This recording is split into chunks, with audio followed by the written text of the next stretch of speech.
अस्सलाम वालेकुम। Class 9th की इस्लामियात है, सबक है हज्जतुल विदा। रसूल अल्लाह सल्लल्लाहु अलैहि वसल्लम ने अपने विसाल से कबल जो हज अदा फरमाया उसको हज्जतुल विदा कहते हैं। आज हम इस सबक की मुकम्मल मश्क हल करेंगे। नबी करीम सल्लल्लाहु अलैहि वसल्लम ने हज्जतुल विदा फरमाया।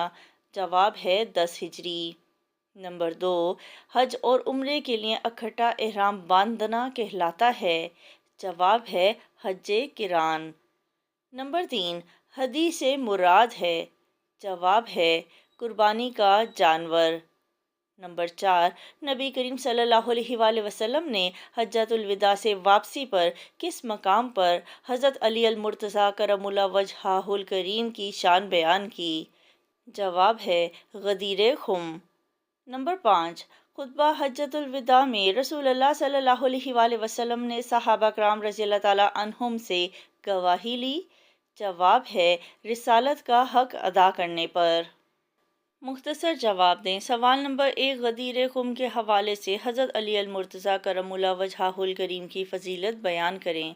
सबक का आखिरी सफ़ा है, पहली लाइन है, गदीर खुम जहाँ हुज्जाज कराम अपने अपने इलाकों की राह लेते हैं के मकाम पर नबी करीम सल्लल्लाहु अलैहि वसल्लम ने सहाबा कराम रज़ियल्लाहु ताला अन्हुम के सामने खुतबा इरशाद फरमाया, जिसमें हज़रत अली अल मुर्तज़ा करमुल्लाह वजहाहुल करीम की फ़जीलत बयान करते हुए इरशाद फरमाया। तर्जमा, मैं जिसका दोस्त हूँ अली भी उसका दोस्त है। ए अल्लाह, तू उस आदमी को दोस्त रख जो अली रज़ियल्लाहु ताला अन्हो को दोस्त रखता है, और जो उससे अदावत रखे, अदावत कहते हैं बुग़्ज़ को, दुश्मनी को, तू भी उससे अदावत रख। सवाल नंबर 2, नबी करीम सल्लल्लाहु अलैहि वसल्लम ने हज्जतुल विदा के मौके पर मसावात के हवाले से क्या इरशाद फरमाया। सबक का दूसरा सफ़ा है, पहली लाइन है, आप सल्लल्लाहु अलैहि वसल्लम ने फरमाया कि तुम सब आदम की औलाद हो और आदम मिट्टी से बने थे।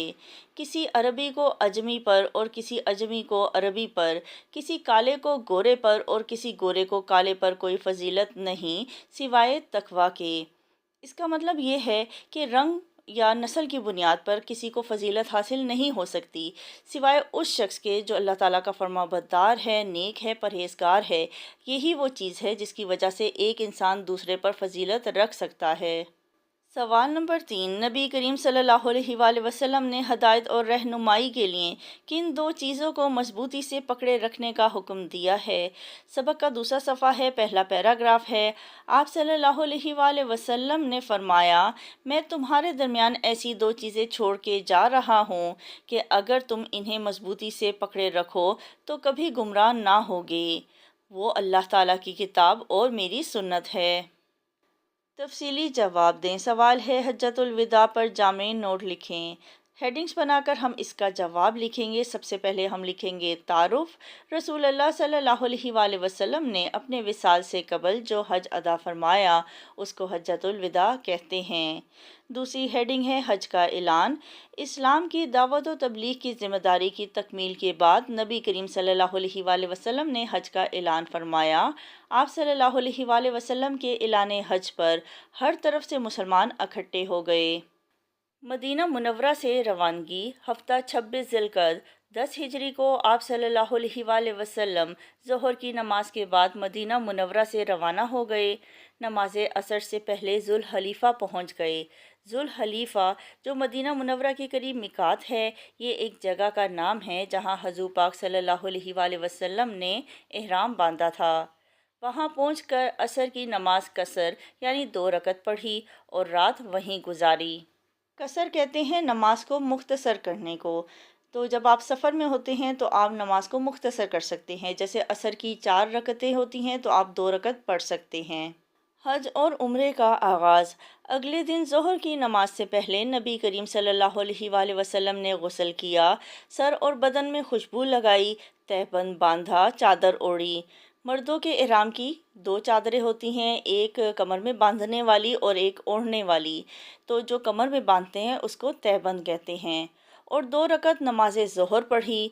आप सल्लल्लाहु अलैहि वसल्लम ने मुसल्ले ही पर, मुसल्ला कहते हैं जाय नमाज को, हज और उम्रा दोनों के लिए एक साथ एहराम बांधा। हज और उम्रे के लिए इकट्ठे एहराम बांधने को हज्जे किरान कहते हैं और तलबिया पढ़ा। پھر مصلی سے اٹھ کر اونٹنی پر سوار ہوئے اور پھر تلبیہ پڑھا۔ حج اور عمرے کی ادائیگی۔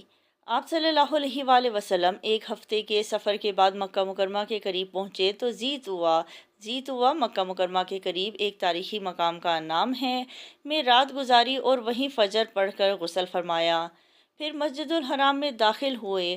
آپ صلی اللہ علیہ وآلہ وسلم نے بیت اللہ کا طواف فرمایا اور صفا و مروہ کی سعی کی۔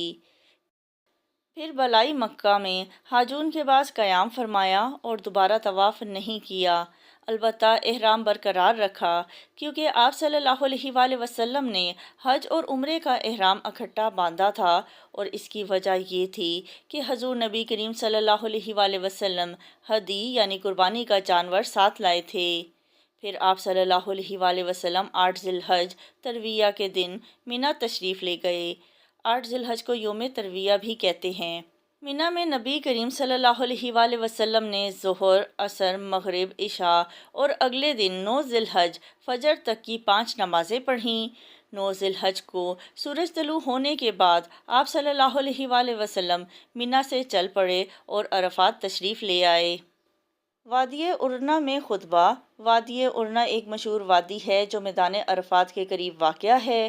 آپ صلی اللہ علیہ وآلہ وسلم قصبہ اونٹنی پر سوار ہو کر وادی ارنا میں تشریف لائے۔ لوگ آپ صلی اللہ علیہ وآلہ وسلم کے گرد جمع تھے۔ آپ صلی اللہ علیہ وآلہ وسلم نے ان کے درمیان کھڑے ہو کر خطبہ دیا، اللہ کی حمد و ثنا کی، شہادت کے کلمات کہے، اللہ سے ڈرنے کی وصیت کی اور خطبہ ارشاد فرمایا، جس میں حقوق اللہ کے تحفظ کے ساتھ ساتھ حقوق العباد کی ادائیگی کی خصوصی تاکید فرمائی۔ خطبہ حجۃ الوداع کے اہم نکات۔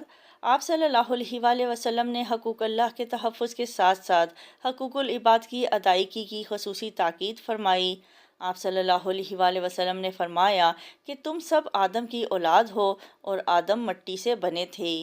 کسی عربی کو عجمی پر اور کسی عجمی کو عربی پر، کسی کالے کو گورے پر اور کسی گورے کو کالے پر کوئی فضیلت نہیں سوائے تقویٰ کی۔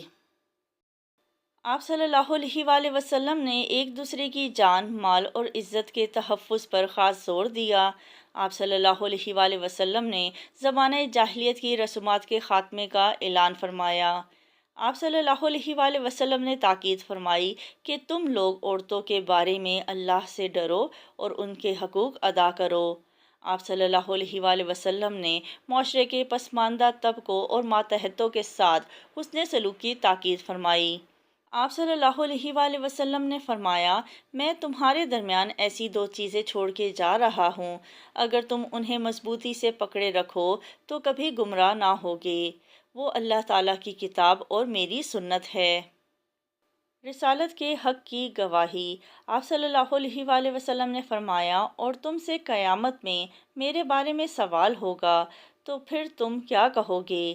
صحابہ کرام رضی اللہ تعالیٰ عنہم نے عرض کیا کہ ہم گواہی دیتے ہیں کہ بے شک آپ صلی اللہ علیہ وآلہ وسلم نے اللہ کا پیغام پہنچایا اور رسالت کا حق ادا کیا اور امت کی خیر خواہی کی۔ آپ صلی اللہ علیہ وآلہ وسلم نے شہادت کی انگلی آسمان کی طرف اٹھائی اور فرمایا، اے اللہ گواہ رہنا، اے اللہ گواہ رہنا، اے اللہ گواہ رہنا۔ خطبہ اسلام کا نچوڑ۔ آپ صلی اللہ علیہ وآلہ وسلم نے اپنے اس خطبے میں اسلام کا نچوڑ بیان فرمایا اور حاضرین کو دیگر مسلمانوں تک پہنچانے کی تلقین کی۔ وقوف عرفہ کے دوران ہی یہ آیت مبارک نازل ہوئی۔